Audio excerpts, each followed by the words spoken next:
Las grandes parábolas de Jesús han de entenderse también a partir de este principio. El rico Epulón suplica desde el lugar de los condenados que se advierta a sus hermanos de lo que sucede a quien ha ignorado frívolamente al pobre necesitado. Jesús, por decirlo así, acoge este grito de ayuda y se hace eco de él para ponernos en guardia, para hacernos volver al recto camino.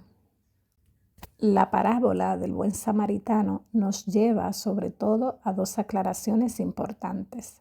Mientras el concepto de prójimo hasta entonces se refería esencialmente a los conciudadanos y a los extranjeros que se establecían en la tierra de Israel, y por tanto a la comunidad compacta de un país o de un pueblo, ahora este límite desaparece.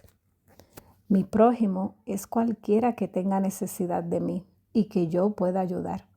Se universaliza el concepto de prójimo, pero permaneciendo concreto. Aunque se extienda a todos los hombres, el amor al prójimo no se reduce a una actitud genérica y abstracta, poco exigente en sí misma, sino que requiere mi compromiso práctico aquí y ahora. La Iglesia tiene siempre el deber de interpretar cada vez esta relación entre lejanía y proximidad, con vistas a la vida práctica de sus miembros.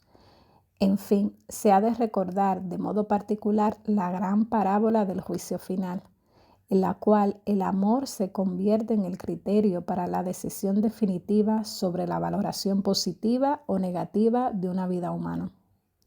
Jesús se identifica con los pobres, los hambrientos y sedientos, los forasteros, los desnudos, los enfermos o los encarcelados.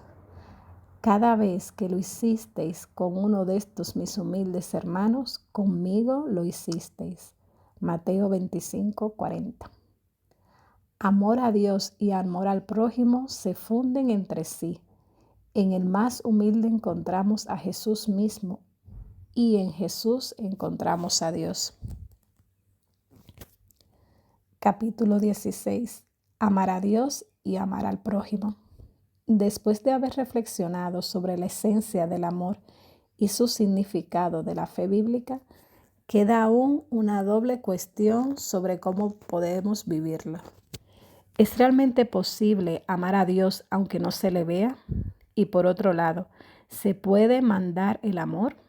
En estas preguntas se manifiestan dos objeciones contra el doble mandamiento del amor. Nadie ha visto a Dios jamás. ¿Cómo podremos amarlos? Y además, el amor no puede mandar. A fin de cuentas, es un sentimiento que puede tenerse o no, pero que no puede ser creado por la voluntad.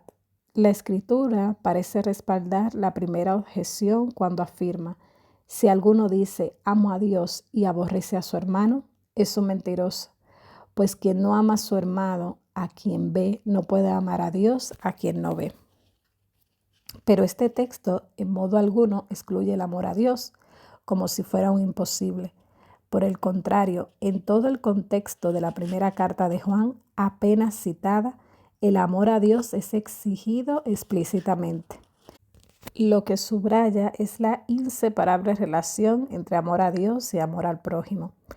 Ambos están tan estrechamente entrelazados que la afirmación de amar a Dios es en realidad una mentira si el hombre se cierra al prójimo o incluso lo odia. El versículo de Juan se ha de interpretar más bien en el sentido de que el amor del prójimo es un camino para encontrar también a Dios, y que cerrar los ojos ante el prójimo nos convierte también en ciegos ante Dios. En efecto, nadie ha visto a Dios tal como es en sí mismo, y sin embargo Dios no es del todo invisible para nosotros.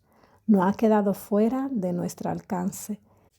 Dios nos ha amado primero, dice la citada carta de Juan, y ese amor de Dios ha aparecido entre nosotros, se ha hecho visible, pues Dios envió al mundo a su Hijo único para que vivamos por medio de él.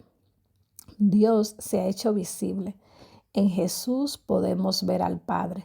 De hecho, Dios es visible de muchas maneras en la historia de amor que nos narra la Biblia. Él sale a nuestro encuentro, trata de atraernos, llegando hasta la última cena, hasta el corazón traspasado en la cruz, hasta las apariciones del resucitado y las grandes obras mediante las que Él, por la acción de los apóstoles, ha guiado el caminar de la iglesia naciente. El Señor tampoco ha estado ausente en la historia sucesiva de la iglesia. Siempre viene a nuestro encuentro a través de los hombres en los que Él se refleja, mediante su palabra, en los sacramentos, especialmente la Eucaristía, en la liturgia de la iglesia, en su oración, en la comunidad viva de los creyentes. Experimentamos el amor de Dios, percibimos su presencia y de este modo aprendemos también a reconocerla en nuestra vida cotidiana. Él nos ha amado primero y sigue amándonos primero. Por eso nosotros podemos corresponder también con el amor. Dios no nos impone un sentimiento que no podamos suscitar en nosotros mismos. Él nos ama y nos hace ver y experimentar su amor. Y de este antes de Dios puede nacer también en nosotros el amor como respuesta. En el desarrollo de este encuentro se muestra también claramente que el amor no es solamente un sentimiento. Los sentimientos van y vienen. Pueden ser una maravillosa chispa inicial, pero no son la totalidad del amor. Al principio hemos hablado del proceso de purificación y maduración mediante el cual el eros llega a ser totalmente el mismo y se convierte en amor en el pleno sentido de la palabra.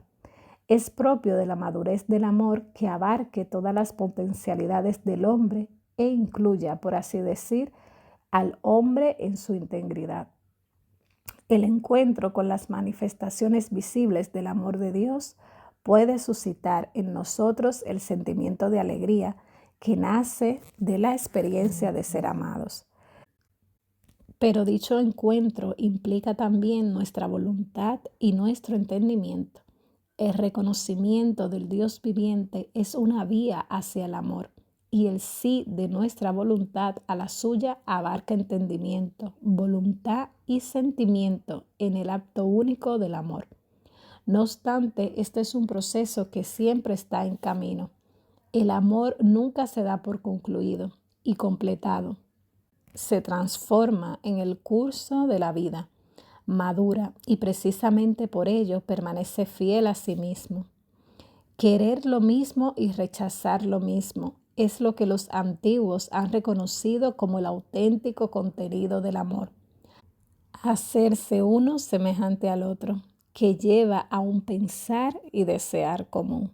La historia de amor entre Dios y el hombre consiste precisamente en que esta comunión de voluntad crece en la comunión del pensamiento y del sentimiento, de modo que nuestro querer y la voluntad de Dios coinciden cada vez más.